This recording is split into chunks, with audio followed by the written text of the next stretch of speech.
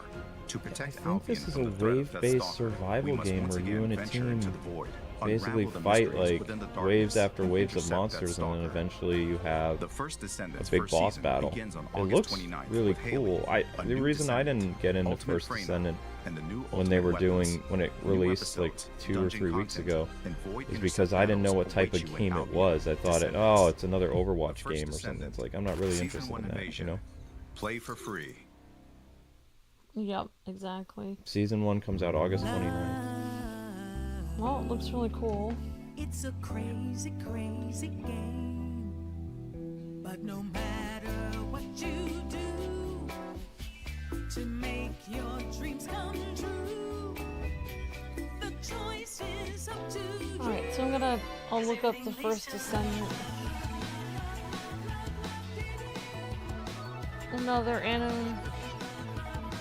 Well, I don't know what this game is. It should be 1980s until I see it, because it's got 80s fashion.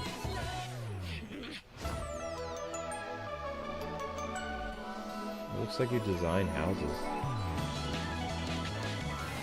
This is my scooter, Il Ragazzo Pazzo. You know the gentleman goes around cleaning the house with his vacuum hose. Name's Hoover. The friends just call me Hoov, though. Besides, we both know you're cheating on me, so it's only fair. I wish I was cheating on you.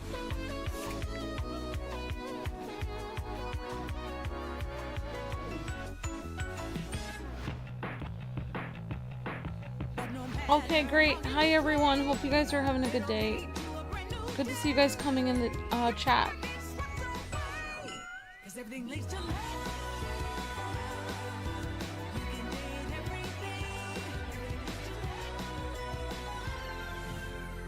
Well, that looks interesting. I think it's a dating sim, but also a house decorator. Date everything?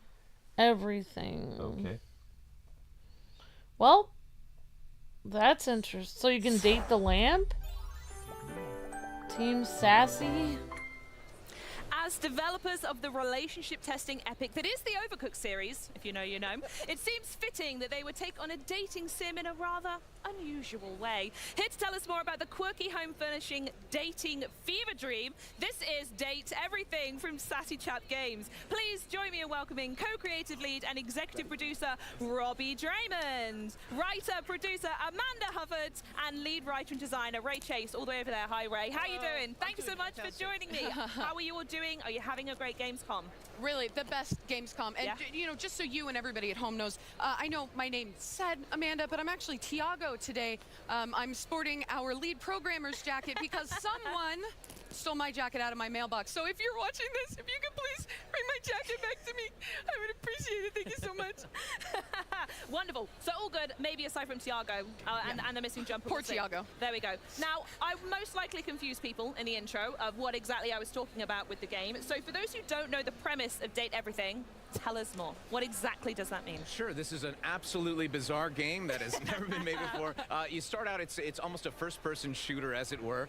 You get a job as a customer service agent doing some remote work. You are immediately on your first day replaced by AI, but there's nothing to fear because your entire existence will be changed when a mysterious package comes to your front door, which holds these glasses called the Date Viators, which allow you to directly acknowledge a thing's existence or date everything in front of you. Because that's the first thing I would want to do if I put special glasses on. Is like, who do I want to date? Exactly. It's very intuitive. Absolutely, yeah. I feel like you've made the game of my dreams. What about any other things to add, or has Ray basically just nailed that? No, Ray's our lead designer, hit the nail on the head. Yeah, sure, yeah. It's perfect, yeah. But the idea just came from a random day when Robbie and I were joking around.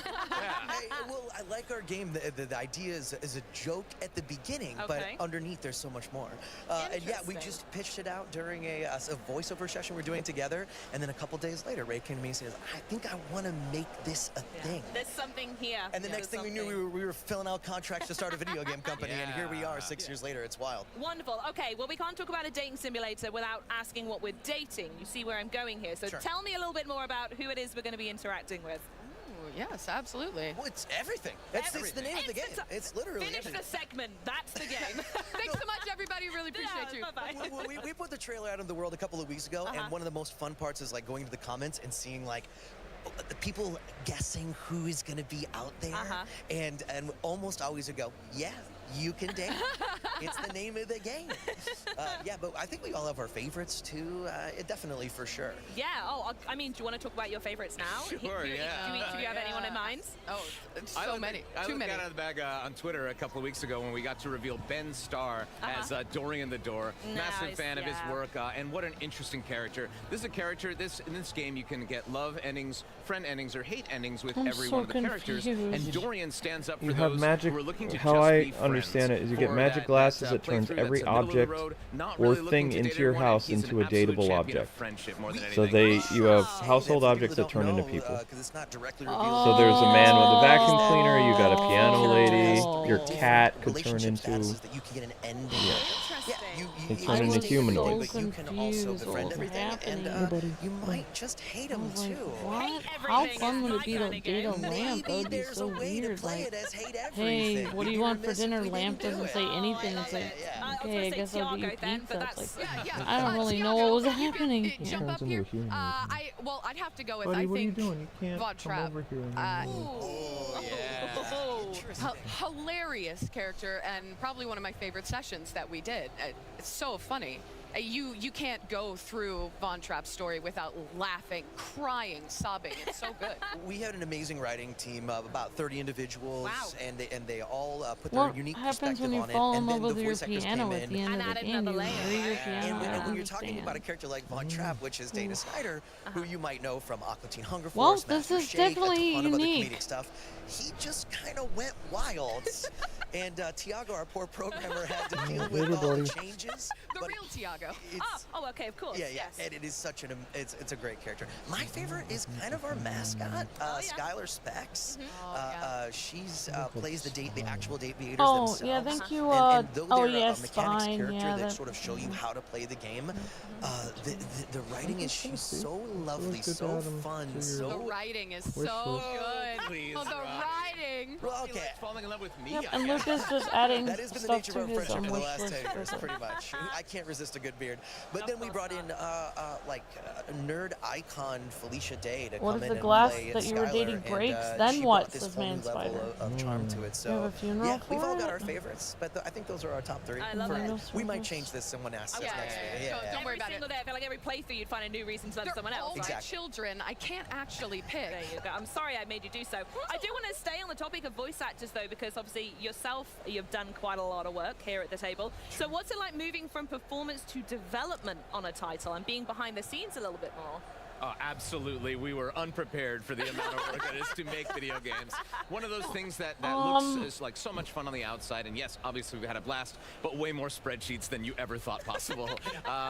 We've all learned a ton of lessons. We've all upped the amount of hats that we wear making this game, and it's something that's absolutely the high point of my life. I'm so proud of our team and where this game has come from the original inception to actually being able to make 100 characters that all are different, that all have different playthroughs and styles, that you can really play this game for a really long time. I can't believe that we actually It's a achieved dating that. sim with your own house. We're in a really unique position because You just what we date do is the very objects in your forward-facing, house. but it's very low man on the totem pole when it comes to actually being the creative force driving whatever you're Sharon, making. the So for schizophrenia us of to the come game. together and be able to make You guys should something play of it our for own lols, and then put it out into the Sharon. world, not only is one of the most rewarding experiences, it's also terrifying.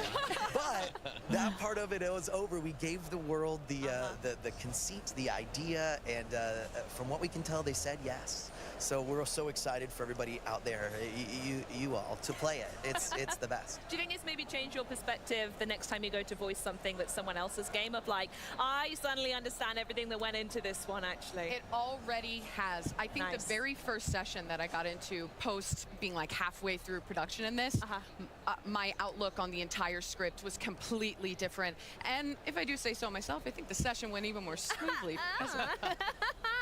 I'm going to be more judgy now. I learned also how hard it is to schedule actors, and so I will make myself more available to everyone. Actually, I want to mention the actors a little bit because we've already heard a couple. Felicia and Ben, I'm on first name basis here, clearly. There's a humongous roster. Are you just going into little black books and just messaging like, hey, do you want to just come do a voice? Like, what was that process like? For us, diversity has been a key part of this, not just in the stories that we're told in the appearance of the and the background of our characters, but also in like the level and the background of our actors too. We have a lot of AAA names, household names that everybody knows. We have a lot of up-and-comers that we really like and wanted to give them a broader stage. We have non-traditional actors who are coming in and doing roles. We got to run the gamut on our casting. We have film and television actors. We've got video game staples. We've got people who did we've got Broadway actors who did one of my good buddies did his first ever video game ever. I bet that's a fantastic performance as well for Broadway. He might sing a little bit. That'd be a big one. Yes. But there was a lot of texting. It was literally like, hey, would you come be a chair? Are you free on Thursday? What is the story behind this? Did the creator just look at his piano and said, wow, what if you were a human, says Man Spider? I have no idea. They just said their goal was to make a very diverse dating sim game, so they were like, well, what could be more diverse than objects in your house? A coffin? Pass. I thought you said a coffin. No, that's the mortuary DLC. A spooky DLC. Halloween update. Yeah. I'll do that one. Anyway, yeah, wonderful. Right, we're going to go down the bench here. Okay. I want to know who you are in the game. Because it's worth mentioning that you're going to write the theme tune, sing the theme tune, like you're in it. Sorry guys, I'm seeing a lot of questions. I'm just going to wait till they're done talking so I don't interrupt them. They're talking a lot. Okay, funeral services says, wow, the audio is off, too bad. Yep, the audio was their audio is off. Hanks are all of I've the noticed it hangers happen. in your closet, and they're like just 5 adventure sports loving dudes, but they're all me just doing a slightly different voice. So if you love me, you're gonna love this. If you hate me, it's gonna be painful. But I love the Hanks. They are just. Oh no! Yeah, of course. Can I get a live oh no? Oh no! I don't have an Australian accent. Oh, he does the voices for a lot of but them. He just said he's like the Ken dolls called the Hanks. I love them. I hope you guys love them too. Yeah. Yo, baby. Who are you? Me, I play Rebel, the rubber ducky. Rebel is very edgy, has a bad attitude, doesn't want to hang out with anybody, really don't understand why you keep talking to me, but secretly underneath, Rebel might have a little bit more heart than that. Maybe, probably not. But definitely can't reveal that. You gotta work to get there, though, for sure. You really have to put in some effort. Although already, Rebel is winning the fan art contest, right? Yeah. It's a popular character design.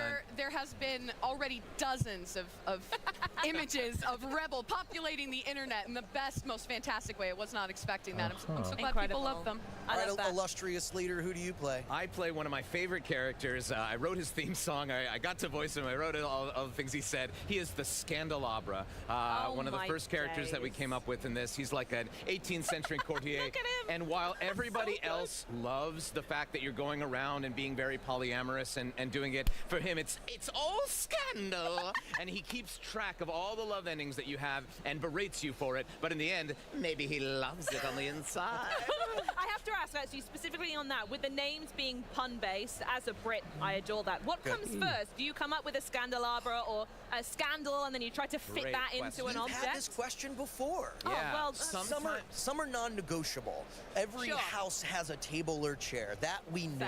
Yeah. And then sometimes the pun comes along with the casting too. So our friend Jeremy Lee, who's one of the best voice actresses ever, we're like, well, we have to make her the chair, right? And call him Jeremy.